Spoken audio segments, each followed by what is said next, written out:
ചോദ്യപേപ്പർ ചോർച്ച തടയാനുള്ള പുതിയ നിയമം, അതാണ് ഒരു പക്ഷേ ഇന്നത്തെ ഏറ്റവും പ്രധാനപ്പെട്ട വാർത്തയായി രാവിലെ നമുക്ക് പ്രേക്ഷകരുമായി പങ്കുവയ്ക്കാനുള്ളത്. അത് കുറച്ചുകൂടെ കർശനമാക്കുകയാണ്. ഈ വിജ്ഞാപനം ഇറക്കിയിരിക്കുന്നു, നിയമം ഫെബ്രുവരിയിൽ കൊണ്ടുവന്നെങ്കിലും. അതോടൊപ്പം തന്നെ മറ്റ് വാർത്തകളുണ്ട്. പക്ഷേ ഈ വാർത്തയിൽ നിന്ന് ആരംഭിക്കാൻ തോന്നുന്നു ജിഷ്ണു.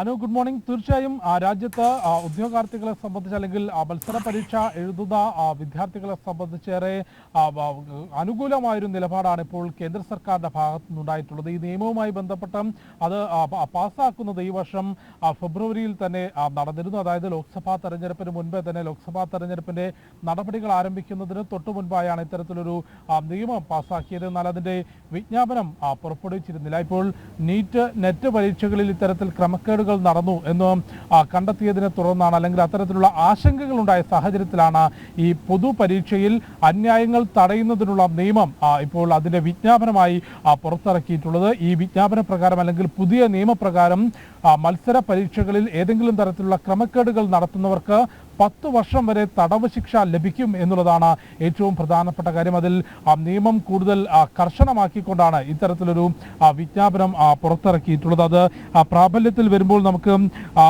പരിശോധിക്കാവുന്നത്, ഒന്ന്, ഈ മത്സര പരീക്ഷകളിലെ സുരക്ഷാ ചട്ടങ്ങൾ, ഓരോ പരീക്ഷകൾക്കും അതിൻ്റെതായിട്ടുള്ള ക്രമീകരണങ്ങൾ ഇതിനോടകം തന്നെ ഏർപ്പെടുത്തിയിട്ടുണ്ട്. അത് കർശനമായി പാലിക്കണം. അതിൽ വീഴ്ച വരുത്തുന്ന സ്ഥാപനങ്ങൾ അല്ലെങ്കിൽ വ്യക്തികൾ, അവർക്ക് കർശനമായ നിയമ നടപടി നേരിടേണ്ടി വരും.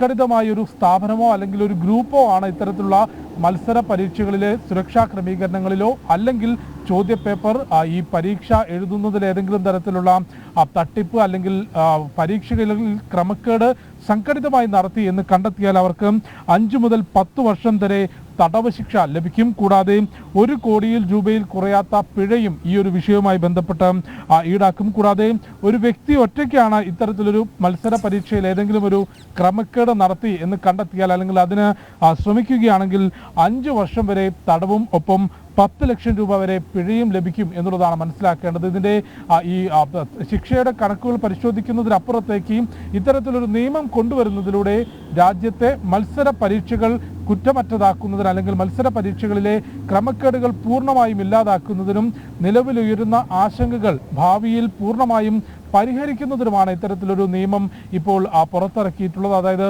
മത്സര പരീക്ഷകളിലെ അന്യായങ്ങൾ തടയുന്നതിനുള്ള നിയമവുമായി ബന്ധപ്പെട്ടാണ് ഇന്നലെ വൈകിട്ടോടുകൂടി, ഇന്നലെ രാത്രിയോടുകൂടി വിജ്ഞാപനം പുറത്തിറക്കിയിട്ടുള്ളത്. നമുക്കറിയാം, നിലവിൽ നീറ്റ് പരീക്ഷ, മെഡിക്കൽ പ്രവേശനത്തിനുള്ള നീറ്റ് പരീക്ഷയിൽ ഈ ഗ്രേസ് മാർക്ക് അനുവദിച്ചതുമായി ബന്ധപ്പെട്ട് കേസ് സുപ്രീം കോടതിയിൽ നിലനിൽക്കുന്നുണ്ട്. ഒപ്പം സുപ്രീം കോടതിയിൽ തന്നെ ഈ നീറ്റ് പരീക്ഷയുടെ ചോദ്യപേപ്പർ ചോർന്നു എന്ന ആരോപണം, അതുമായി ബന്ധപ്പെട്ട് തെളിവുകളോ അത് പറയുമ്പോഴേ ഈ നീറ്റ് പരീക്ഷ വിവാദം, അതോടൊപ്പം തന്നെ നെറ്റ് പരീക്ഷ റദ്ദാക്കലും ഒക്കെ വന്നപ്പോൾ ഈ കേന്ദ്ര സർക്കാരിന്റെ കുറ്റമായിട്ട് വിമർശിച്ചവർ ഏറെയാണ്. ഇങ്ങനൊരു നിയമം ഫെബ്രുവരിയിൽ തന്നെ തയ്യാറാക്കിയിരുന്നു. ഇതിന്റെ വിജ്ഞാപനമാണ് ഇപ്പോൾ ഇറങ്ങിയത്.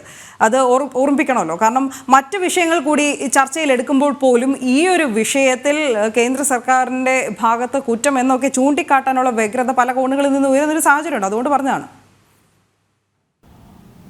തീർച്ചയായും കേന്ദ്ര സർക്കാരിന്റെ ഭാഗത്തുനിന്ന് ഇത്തരത്തിൽ മത്സര പരീക്ഷകളിൽ അല്ലെങ്കിൽ വിദ്യാഭ്യാസ മേഖലയിൽ തന്നെ പരിശോധിക്കുമ്പോൾ രാജ്യത്തെ വിദ്യാഭ്യാസ രംഗം കൂടുതൽ മികവുറ്റതാക്കുന്നതിന്, കൂടുതൽ വിദ്യാർത്ഥികളെ പരീക്ഷകളിൽ വിജയിപ്പിക്കുക എന്നതിനപ്പുറത്തേക്ക് വിദ്യാഭ്യാസത്തിന്റെ മൂല്യം ഉയർത്തണമെന്നുള്ള തരത്തിലുള്ള നയം വ്യക്തമാക്കിക്കൊണ്ട് കൃത്യമായ നടപടികൾ കഴിഞ്ഞ കാലങ്ങളിൽ, അതായത് കഴിഞ്ഞ മോദി സർക്കാർ നടത്തി വരുന്നത് നമ്മൾ കണ്ടിട്ടുള്ളതാണ്. അതിന്റെ ഭാഗമായി തന്നെയാണ് 2ാം മോദി സർക്കാരിന്റെ അവസാന ഘട്ടത്തിലാണ് ഇത്തരത്തിലുള്ള മത്സര പരീക്ഷകളിലെ ക്രമക്കേടുകൾ ഒഴിവാക്കുന്നതിനും അതിലുണ്ടാകുന്ന പിഴവുകൾ ചെറുതാണെങ്കിൽ പോലും അതിലെ പിഴവുകൾ പൂർണ്ണമായും പരിഹരിച്ചുകൊണ്ട് മത്സര പരീക്ഷകൾ ഉദ്യോഗാർത്ഥികൾക്ക് അതിൻ്റെ കൃത്യമായ ഫലം ലഭിക്കുന്നതിന് അനുസൃതമായൊരു നിയമം പാസ്സാക്കിയിട്ടുള്ളത്. അതിൻ്റെ നടപടിക്രമങ്ങൾ നീണ്ടുപോകുന്നു. പിന്നീട് ലോക്സഭാ തെരഞ്ഞെടുപ്പ് വരുമ്പോൾ നമുക്കറിയാം, തെരഞ്ഞെടുപ്പ് പെരുമാറ്റച്ചട്ടം വരുമ്പോൾ പിന്നീട് അതിൻ്റെ വിജ്ഞാപനം പുറത്തിറക്കുന്നതിനും നിയമപരമായിട്ടുള്ള തടസ്സങ്ങളുണ്ട്. അതുകൊണ്ടാണ് ഇപ്പോൾ ലോക്സഭാ തെരഞ്ഞെടുപ്പ് പൂർത്തിയായി 3ാം നരേന്ദ്രമോദി സർക്കാർ വീണ്ടും അധികാരത്തിലേറിയ ഉടൻ തന്നെ ഈ വിഷയവുമായി ബന്ധപ്പെട്ട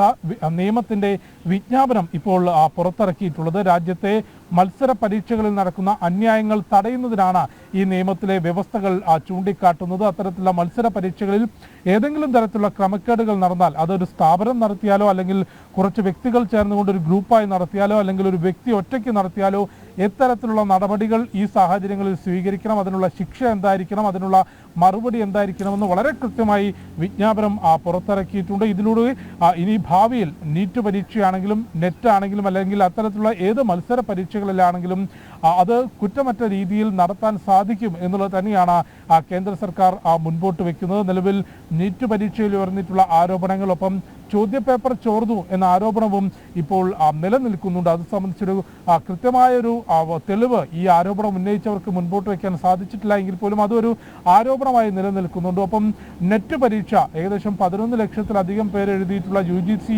നെറ്റ് പരീക്ഷയാണ് കഴിഞ്ഞ ദിവസം റദ്ദാക്കിയിരുന്നത്. അതിലും ചില സൈബർ ഇടപെടൽ ആ ചോദ്യപേപ്പറുമായി ബന്ധപ്പെട്ട ആ പരീക്ഷയുമായി ബന്ധപ്പെട്ട് നടന്നു എന്ന റിപ്പോർട്ടിന്റെ അടിസ്ഥാനത്തിലായിരുന്നു. തീർച്ചയായും ശരി, ഈ ഒരു വിഷയവുമായി ബന്ധപ്പെട്ട കൂടുതൽ വിശദാംശങ്ങളൊക്കെ നമുക്ക് വരും മണിക്കൂറുകളിൽ നൽകാം.